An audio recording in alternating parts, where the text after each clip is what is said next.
Hi, everyone. Welcome back to another episode of Senior Living Today. With us today is Connie Costanzo from Ascend Wealth Management. Connie, thank you so much for joining me today. Sure. I'm happy to be here.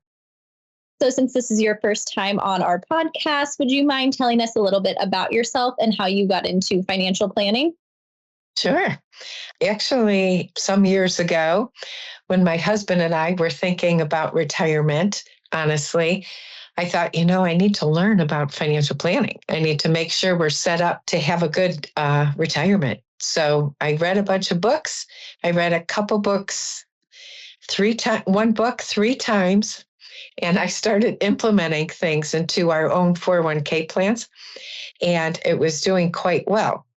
So about 5, almost 6 years ago, I decided, should I do this for a living? Should I help other people do this? And I made the decision, and here I am. So I'm helping other people, get a good solid financial plan in place. Well, I think that's amazing, and you are going to be the perfect guest for today's topic. So let's go ahead and dive in. Connie, I really enjoyed reading your book, Financial Abundance, and I think it's the perfect guide to help us with this podcast episode today. Just a note for our listeners, we're going to include the book information in our episode description so that you can go back and find it after you listen to the episode. And also, Connie, as we walk through this, please feel free to share some of the stories that you mentioned in your book, because I think they'll really resonate with our listeners. I think so, too. So let's start out with, how does a person or a couple choose a financial planner? I'm sure that starting the process can be a little overwhelming.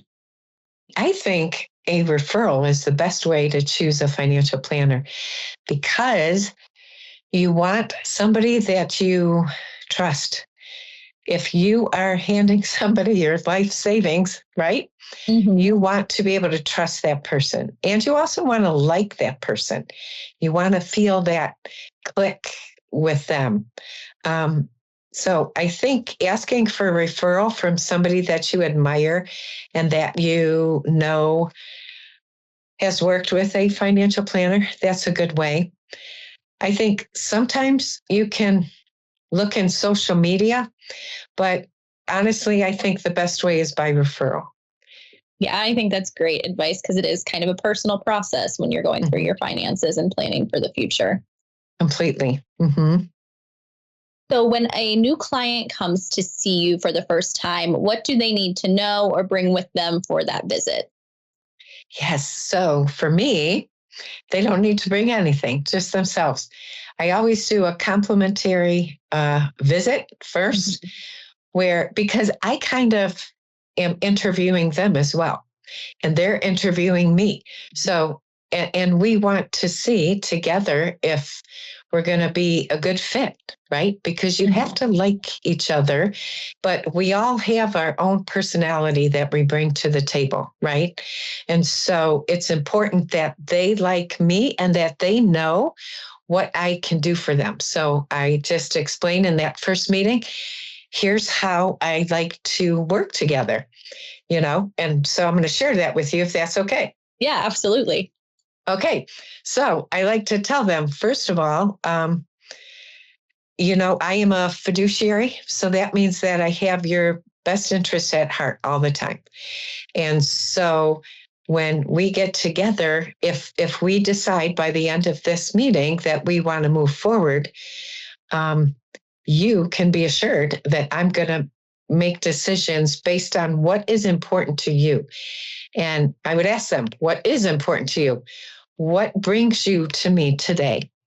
Sometimes people just want long-term care insurance, or maybe they just want to roll over a 401k, or maybe they just want a specific thing, an annuity done. So, but I do financial planning holistically. So I like to look at everything a client or a prospect has going on. The money in their bank account is important. The money they have in a 401k is important. A money that they maybe have in a Roth. And I like to look at that all together, because that is very important. You want all your money working optimized. You want it all optimized. So maybe, for instance, you have too much in a checking account. So for instance, so here's a little story. So I had a client, for instance, who had 100,000 in a checking account. She knew that that probably wasn't the best place for it. It can't earn as much in just a regular checking account. So for her, we talked about what's important to her. What does she want that money to be doing? You know, she does want it liquid. She wants to be able to get to it. So what we did for her in this instance was we kept some in her checking account because she needs it to get to for things she wants to spend on. But the greater part of that money we put in something called a brokerage account, where it is still liquid. She can get to it, but we can get a rate of return, say conservatively right now, about 4.5%. And then we can invest however she wants to in that money. So honestly, she could earn as much as she's comfortable investing. So we just look at everything going on, because many times I find people have money maybe in the wrong places. And as you get older, so especially I think for your podcast purposes, as we get older, we want to have guardrails on our money. We want to have a certain amount of money that we know is going to grow and it's going to be safe from the market. The market can be volatile. So here's what I say. You want some money in the market growing to keep up with inflation. You want some money in safety, in something, maybe an annuity or maybe a permanent life insurance policy.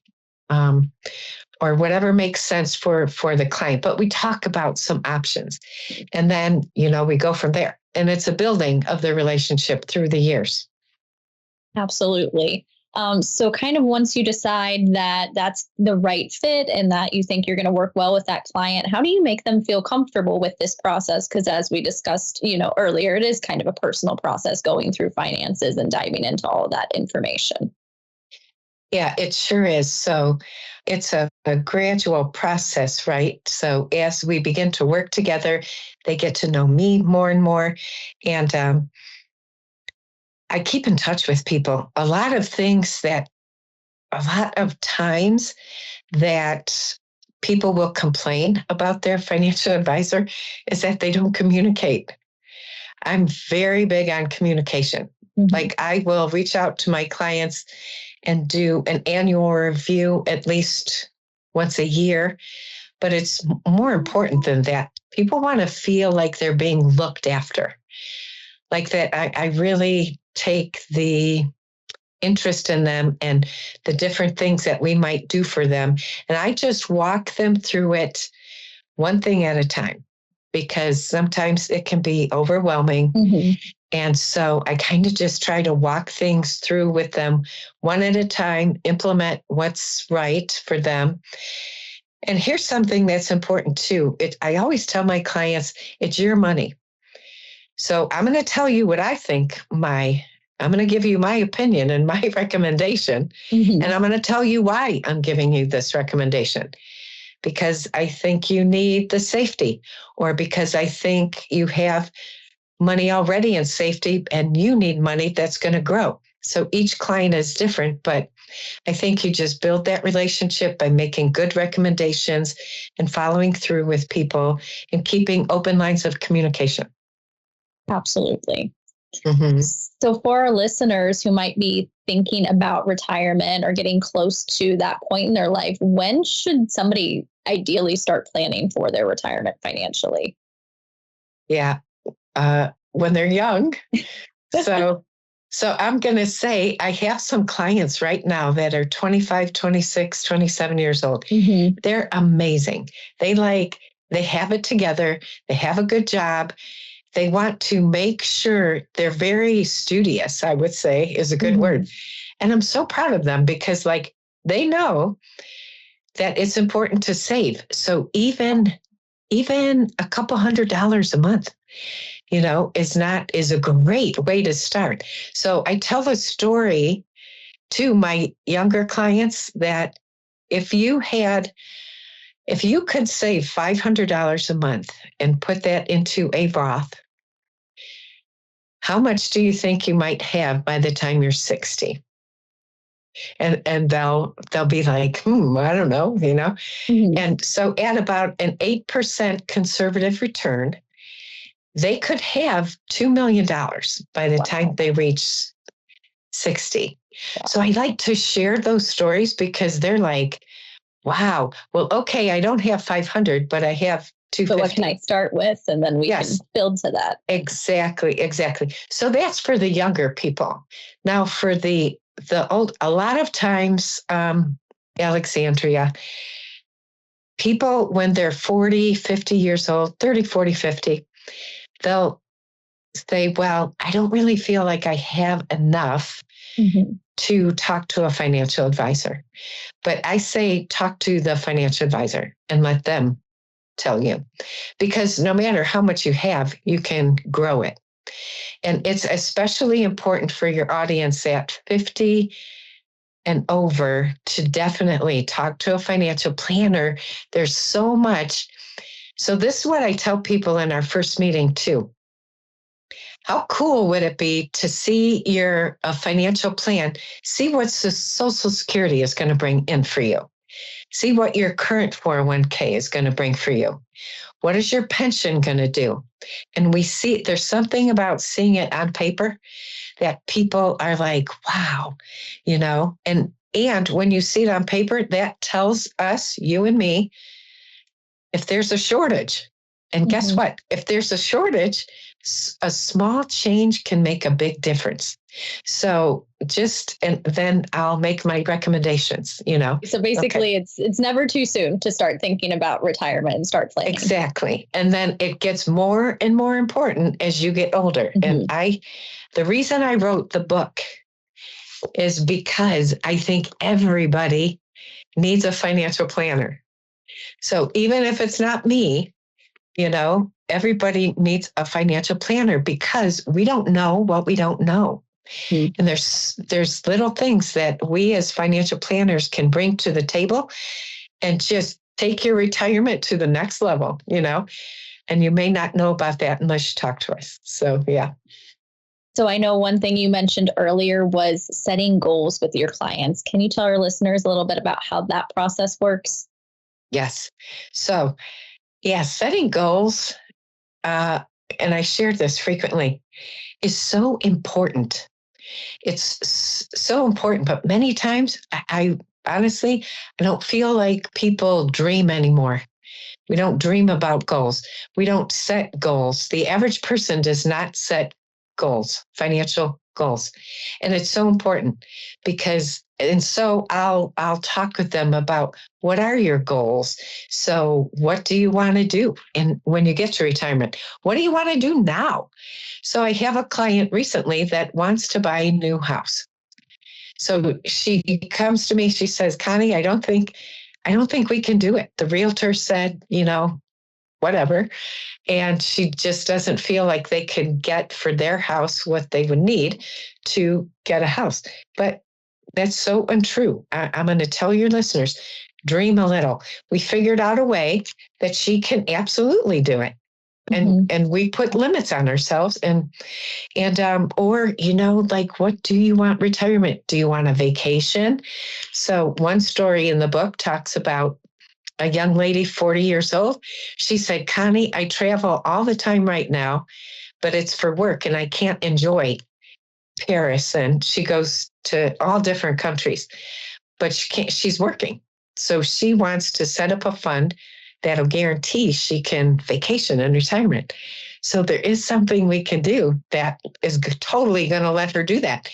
And what did that take?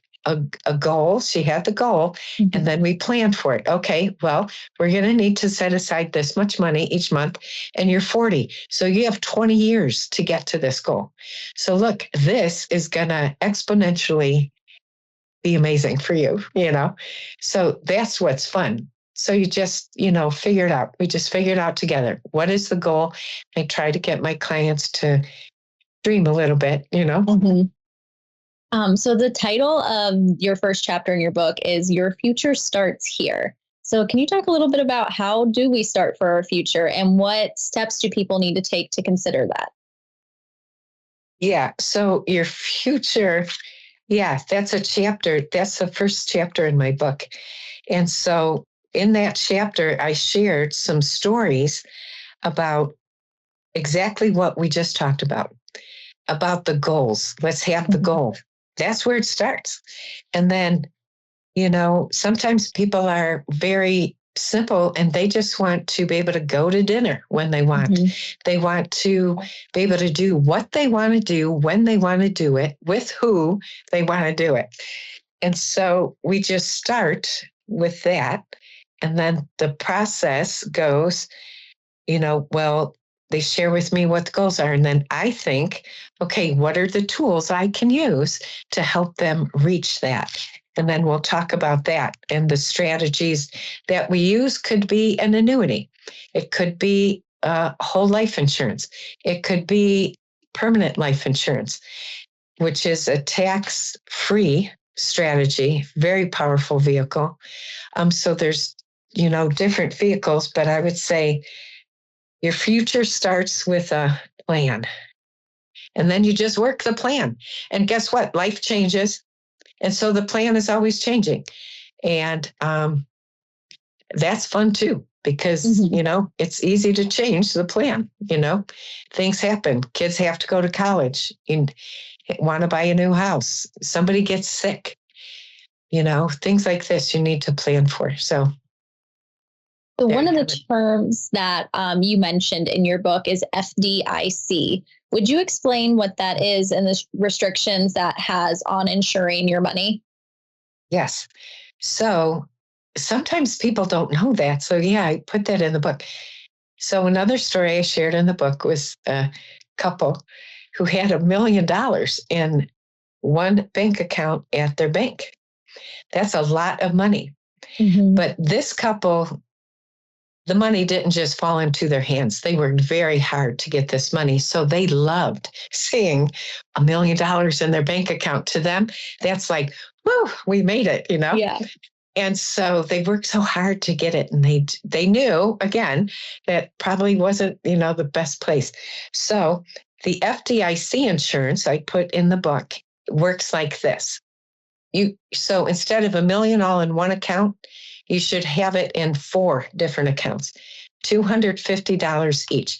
The bank will insure your money up to $250,000 per account.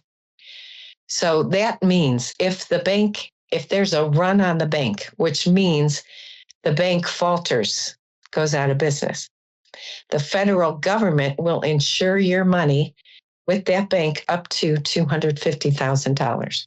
So that's really important. So, sometimes, usually people don't have a ton over that, but in a rare case, you need to split it up. If you have 500,000 at the bank, 250 and 250, separate the accounts. And I think that's such a great example as to why it's beneficial to talk with a financial planner, because some people might not know that. And exactly. Yes. All right. So next, let's talk about the chapter you wrote entitled From Planning to Prosperity. And as you begin that chapter, you actually shared the definition of financial planning. So would you mind sharing that definition with our listeners? Yeah. I say the way to accomplish your goals is through careful financial planning. I can't speak for all financial planners because we each have our own way of planning and serving our clients.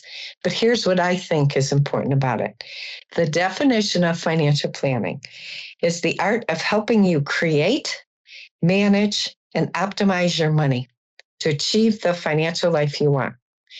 It involves a holistic assessment of your finances, basically everything that involves your money, your liquid assets like checking and savings accounts, your investments, your retirement plans like your 401k and current pensions, your real estate that you own, your current and future tax implications that are specific to you, insurance policies, estate plans.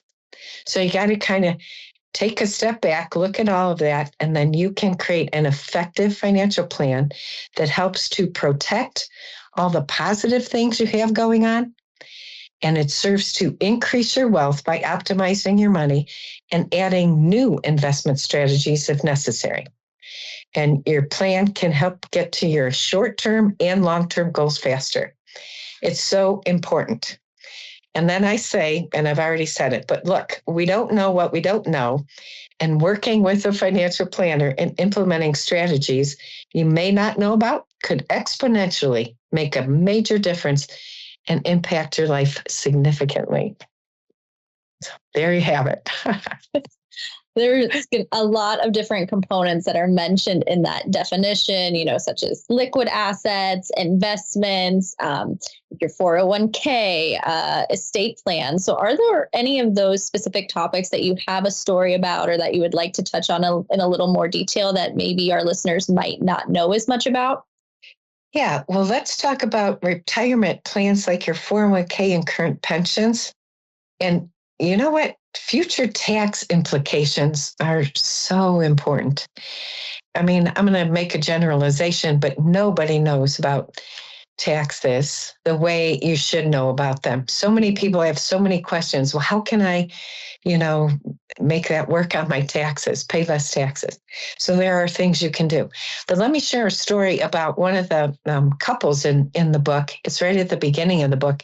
So they were 67 and 68 years old. And they had built up a great he had 750,000, I think it was, in his retirement in a 401k. She had 400,000, if my memory is serving me, in her retirement account. So since they're getting older, they were nervous actually about, like, they wanted some of that money out of the stock market, put that into something that is a sure thing for me. Mm-hmm. So what we did for them is we took her 400 and put it in an annuity for her. So an annuity locks in.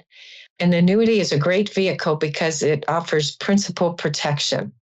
The annuity that I'm talking about. So there's different annuities, but the one I'm talking about is an equity indexed annuity where you cannot lose principal. If the stock market goes up this year, then you can have a gain up to a certain percentage. So right now it's like 7, 8, 9%. Mm-hmm. So if the market does well this year and it's say it gains, say the S&P does 15%. On the upside. You don't get that full 15%, but you do get that 8%. That's locked in. So if you start at 100,000 annuity, you go to 108,000. And then next year, the market goes up again a little, and you go to, say, 115,000. You lock that in. That principal is locked in. But then the following year, the market tanks. Totally is horrible. You still start at the 115 that you've gained so far. So it's a safety vehicle, and I love it. And so we use that vehicle for this. She was so excited. She was like, okay, I can feel at peace that because she can start taking income from there whenever she wants. And that gives her peace of mind. She knows she has that money in there, while still we have his money in the stock market and in the 401k working for him. So keeping up with inflation, which is very important. Tax strategies, let's talk about that for a minute, because that's super cool. So a lot of people don't know that so for instance, let's go back to this story. He's got 750 in a 401k. Beautiful, right? So, but as soon as he retires and starts taking money out of that, that's going to be taxed. Mm-hmm. But there's something very cool called a Roth conversion, where we financial planners, so we say, okay, well, look, your income is 100,000. So that puts you up to a, whatever tax bracket they're in. So we say, okay, let's take some of that 401k, max out your tax bracket. So you will have to pay some tax, but we're going to take it out of the 401k. You're not going to notice the money being gone. We're going to take that money and put it into a Roth. which is a tax-free bucket Mhm. that is allowed to grow tax-free forever. At least right now, that's what the laws are. So what you do, so for instance, to make it kind of easier, you have $1 million in a 401k.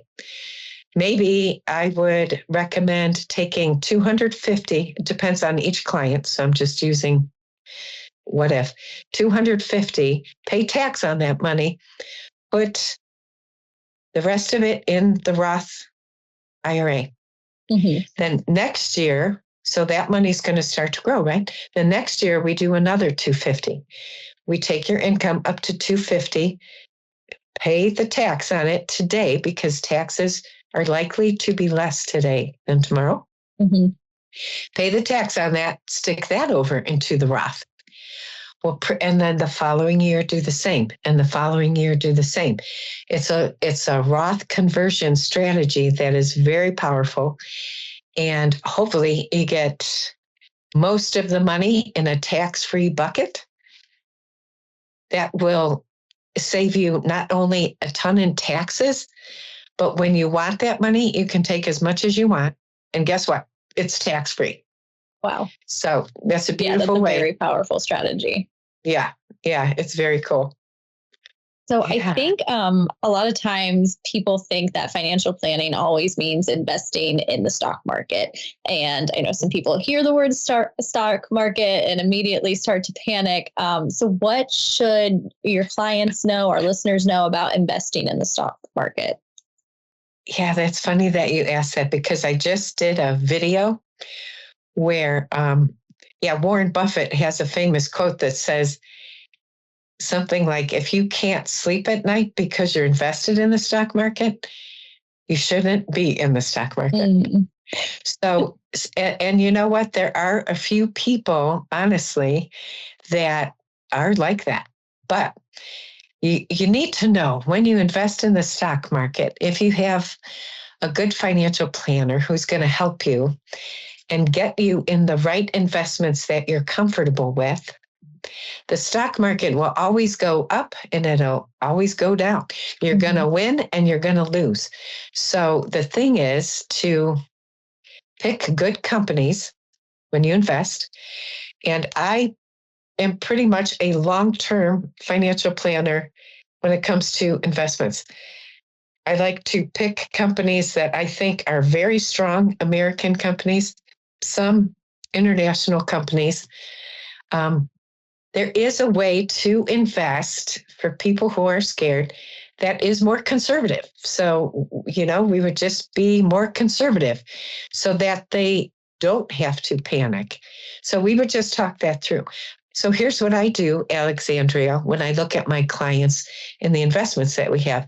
And so recently the market has not done that well, right?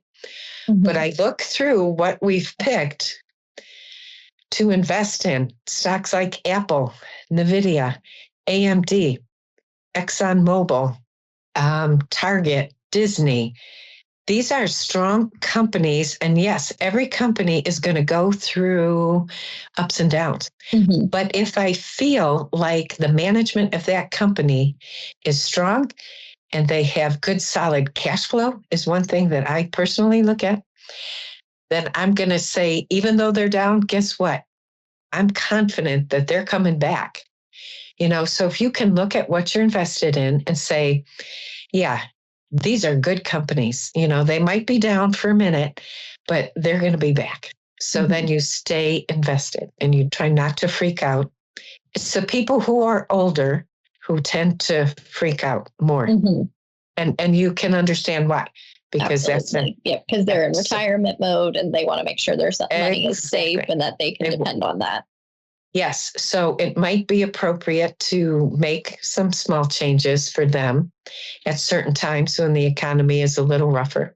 Mm-hmm. And we can do that too, And then what about mutual funds? I know some people might think that the stock market and mutual funds are the same thing. So can you explain what the difference is between those? Yeah. So actually, mutual funds, I'm not a huge fan of. And let me tell you why. I I think they're a little more expensive. They have managers managing that mutual fund. Mutual funds are not the same as the stock market. The stock market consists of mutual funds. So there's ETFs, there's exchange traded funds. So for instance, Vanguard has an ETF of bonds, which consist of corporate bonds, short-term bonds, mid-term bonds, long-term bonds. Not to confuse people, because this is kind of getting in the weeds a little bit. Mm-hmm. And that's when people's eyes glaze over. They're like, what? But mutual funds are part of the stock market, but they're not the stock market. The stock market consists of the S&P as an index in the stock market. NASDAQ is more known for tech. Mm-hmm. Yeah, they're not the same. So they are different, and definitely something that you would want to probably consult with the financial planner about before making changes to any of those. If you have any questions, because that can get in the weeds a lot, Yeah. So in your book, you also have a chapter called Beyond Protection, Leveraging Life Insurance for Financial Freedom. Can you talk with our listeners a little bit about who should have life insurance and when you should consider purchasing it? Sure. So listen, everybody should have life insurance. Honestly, life insurance, in my opinion, it is the foundation of a strong financial plan. So a couple examples. You're a college student and your parents signed your loans for you. So they co-signed. Did you know that if something happens to you and you're gone tomorrow, your parents still have to pay those loans? So they would be responsible for those? Yes. So until that law changes, they really need life insurance to help them pay off those loans for you, because that could put them in a horrible situation. Yeah, absolutely. So for instance, you're a young couple, you just got married and you are purchasing a house. Both of you should have life insurance. So life insurance is an individual thing.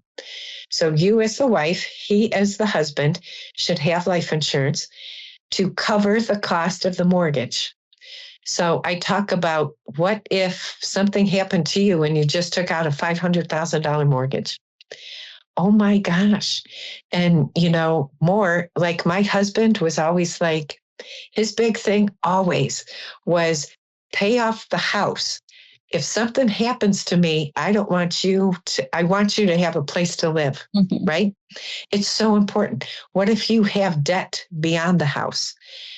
So yes, you absolutely need life insurance, and you need it for the following reasons. Pay off the house. What's the mortgage? 500,000? You need 500. Plus, now you lost an income. So let's say your husband dies. Now you lost 100,000 in income. So in my opinion, you need at least another $1 million, especially if the wife is a stay-at-home mom, to provide for those children so she can continue to stay at home. And life insurance gives her that money, $1.5 million. She can absolutely make that last for the kids, maybe still provide for school, for herself, pay the house off. So you will never pay into life insurance, in my opinion, what you get out of life insurance. And so, people don't really like to talk about that a lot, but everybody needs life insurance. And then another very cool thing that I talk about in the book is you can leverage life insurance for financial freedom. So I have one gal that's putting $20,000 a year into a permanent life insurance policy that she's 40 years old. When she is 60, she can start taking like $40,000 in tax-free income out each year in retirement for 15, 20 years. It's so powerful. So I'm always trying to educate people on the beauty of that, because that is so cool, right? It's just that not everybody has. They call it the wealthy man's Roth sometimes. permanent life insurance. That is what the wealthy do to, sock a bunch of money away after they pay tax on it. So then when it's in the life insurance, it's allowed to grow tax-free. Wow, that's something I did not know. So thank you for sharing that with us. Yes, that's a beautiful thing. So something that I think will be very beneficial for our listeners for us to talk a little bit about is long-term care insurance. This is something that I've heard the residents at our communities talk about. So how does that work? And is it beneficial at all levels of care, or does that vary? Yeah, so each person is different. And so here's how I explain long-term care to people. 80, I think it's 83% of people, if your parents needed long-term care, it's 83% very likely that you will need long-term care. So you should plan for it. If your parents needed it, you should absolutely plan for it. If your parents did not need it, some people still want long-term care. So there used to be, they had long-term care policies where you paid into it and paid into it and paid into it. If you never used it, you were just gone. That money was just gone. I don't like those plans. I always like people to pay into something that you're going to get something back from. So there's something called a long-term care hybrid policy, where that means you're really setting it up for long-term care. So you would pay premiums, and usually people pay premiums for 5 years or 10 years. And then, if you need it, it's there for you. But if you don't need it, it has a death benefit to it. So that is, in my opinion, a much better product than just the regular long-term care. It's called long-term care hybrid. And each person, because you get a benefit, right? So at least you've been paying into it, and your heirs will get something out of it, even if you don't use it. Yeah. And long-term care is very expensive, as many of your listeners will know. It could be like $7,000, $8,000 around here, right? You could probably even tell me that better than I know what the cost is. So yeah, there are other ways that you can fund that, but if you can fund it and your parents needed it, I would talk to a financial planner about that. It is important for sure. So another term that I'd like to go over that you did mention previously is the term annuity. So what are those, and how do they benefit us? And are there different types? Yes. So, the annuities that I like, let's say, are fixed indexed annuities. There are many annuities out there, which I'm not going to touch on because, it depends on the person. What's the goal for the annuity? So like I said, the story with my client, she wanted to know that she had a guardrail, so to speak, something that is definitely set aside that is going to be there for her. So when she's ready, she can start taking money out of it. And that basically is the reason you would get an annuity. You want that surety. You want to be certain that there's money for you, no matter what the stock market does, that's there, and you can pull from it once you hit retirement. An annuity is the beautiful vehicle that will allow you to do that. So there's putting money into an annuity, and then there's something called annuitization, when you start taking money out of it. So there's a couple ways you can do that. One, you can annuitize it, and you will know exactly what you're going to get every year for the rest of your life, or say for a period. Sometimes people want to do it for 20 years, and they know exactly what they're going to get for the next 20 years in income. Another way that people can take money from it is simply to take 10% withdrawals each year for, maybe you'll need it maybe you need it this year, you want it, but you don't necessarily need it next year. So everybody's so different, and it's a nice flexible vehicle that provides that certainty that it's safe. You're not going to lose the principal, but I do have to tell you this. It's very important that you work with an insurance company who remains solvent, because it depends on the claims paying ability of the insurance company that you have the annuity through.